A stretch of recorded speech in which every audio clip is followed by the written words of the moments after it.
तो हेलो दोस्तों, क्या आप बदायूं के बारे में जानना चाहते हैं तो हमारा यूट्यूब चैनल जरूर सब्सक्राइब करें और बने रहिए यूट्यूब चैनल पर। गंगा और रामगंगा नदी जैसी पवित्र नदियों के किनारे बसा ये जिला अपनी गहरी ऐतिहासिक जड़ों, सूफी संतों की धरती और गंगा जमुनी तहजीब के लिए जाना जाता है। इसे निजामुद्दीन औलिया की नगरी भी कहा जाता है, क्योंकि महान सूफी संत हजरत निजामुद्दीन औलिया का जन्म यही हुआ था। बदायूं की गलियों में इतिहास की कहानियां गूंजती हैं और इस इलाके में आज भी पुरानी रूहानियत का एहसास होता है। बदायूं जिला उत्तर प्रदेश के पश्चिमी भाग में रुहेलखंड इलाके में मौजूद है। ये जिला गंगा और रामगंगा नदियों के उपजाऊ दोआब क्षेत्र में फैला है। इसके उत्तर में रामपुर, पश्चिम में संभल, पूर्व में शाहजहांपुर और बरेली और दक्षिण में कासगंज जिला है। इस जिले की जमीन उपजाऊ है, जिसका मुख्य कारण यहाँ से होकर बहने वाली नदियां हैं। गंगा नदी इसकी पश्चिमी सीमा बनाती है, जबकि रामगंगा और सोत नदी जिले के अन्य हिस्सों से होकर गुजरती है। इन नदियों के कारण यहाँ की मिट्टी जलोढ़ मिट्टी है, जो खेती के लिए सबसे अच्छी मानी जाती है। मानसून के मौसम में यहाँ अच्छी बारिश होती है, जो कृषि के लिए जीवनदायिनी साबित होती है।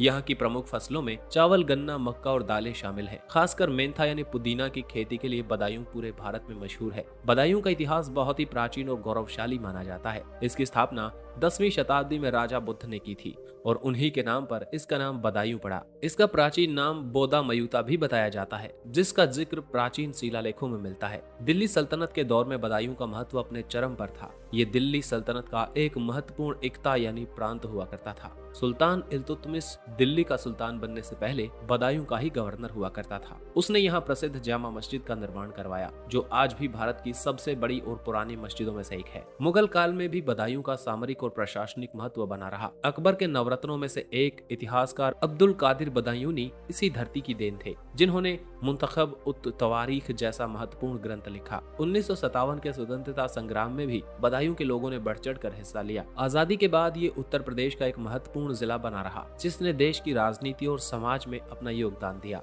बदायूं की संस्कृति गंगा जमुनी तहजीब की एक खूबसूरत मिसाल है। यहाँ हिंदू और मुस्लिम समुदाय के लोग सदियों से मिलजुल कर रहते आए हैं। यहाँ के त्योहारों में ये एकता साफ झलकती है। ईद, दिवाली, होली और मुहर्रम सभी त्योहार बड़े जोश और आपसी भाईचारे के साथ मनाए जाते हैं। बदायूं सूफी संतों की धरती रही है। यहाँ छोटे बड़े सरकार की दरगाह पर लगने वाला उर्स का मेला बहुत ज्यादा पॉपुलर है, जहाँ दूर दूर से जायरीन अपनी मन्नतें लेकर आते हैं। संगीत और कला की फील्ड में भी बदायूं का गहरा इतिहास रहा है। यहाँ की लोक कथाओं में कव्वाली और लोकगीत आज भी जिंदा हैं। हस्तशिल्प में बदायूं का जरी जरदोजी का काम भी बहुत मशहूर है। यहाँ के कारीगर अपने हाथों से बने कपड़े और सोने और चांदी के तारों से खूबसूरत डिजाइन बनाते हैं, जिसकी मांग देश विदेश में आज भी है। खान पान की बात की जाए तो यहाँ पर मुगलई व्यंजन और लोकल चाट बेहद ही लाजवाब होती है, जो दूर दूर तक मशहूर मानी जाती है। यहाँ की भाषा में खड़ी बोली का प्रभाव सबसे ज्यादा देखने को मिलता है, लेकिन उसमें ब्रज और अवधी का भी हल्का सा पुट महसूस होता है। 2011 की जनगणना के अनुसार बदायूं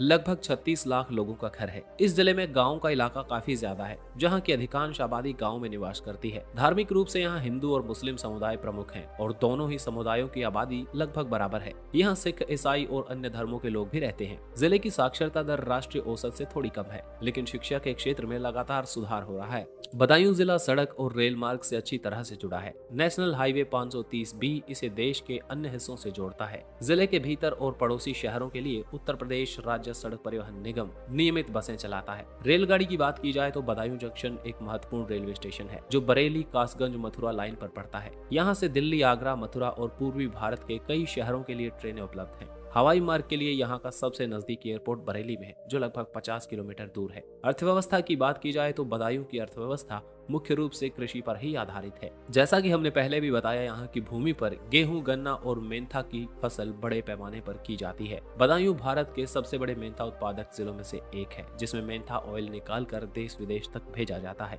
कृषि के अलावा यहाँ कुछ छोटे मोटे मध्य स्तर के उद्योग भी हैं। पर्यटन की बात की जाए तो सुल्तान इल्तुतमिश द्वारा बनवाई गई जामा मस्जिद भारत की सबसे पुरानी मस्जिदों में से एक है। इसकी वास्तुकला दिल्ली की कुव्वत उल इस्लाम मस्जिद से मिलती जुलती है और यह सल्तनत काल की शान का प्रतीक है। महान सूफी संत जिन्होंने दिल्ली में अपनी दरगाह से पूरी दुनिया को प्रेम का संदेश दिया, उनका जन्म बदायूं में ही हुआ था। ये स्थान आज भी एक पवित्र स्थल माना जाता है। इसके अलावा अलाउद्दीन आलम शाह का मकबरा, जो लोधी वंश के पहले शासक का मकबरा है, एक यहाँ की ऐतिहासिक स्मारक है। दोस्तों, कैसा लगा ये वीडियो कमेंट में जरूर बताइएगा। अगर ये वीडियो आपको पसंद आया तो इसे लाइक करें और अपने शहर के बारे में ऐसी कहानियां सुनने के लिए इस चैनल को सब्सक्राइब करें। धन्यवाद और जुड़े रहिए एक्सप्लोर YRS के साथ।